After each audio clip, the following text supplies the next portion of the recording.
Šiandien padarysiu mažiuką akvariumuką vienam vaikui. Parodysiu visą procesą. Darau paprastą krevetyną. Paprastas krevetės ir daug kvarcinės smėlio. Ir viskas. Sugalvojau įdėti šaką, kadangi yra aukštesnė. Ir ją palikti ant paties dugno. Ir apkrauti smėliu.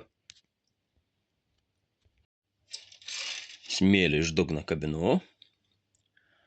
Su stikline. Pilu, kad iš esmės puvėsiai visokie nusiplautų. Nors jie nemaišo, bet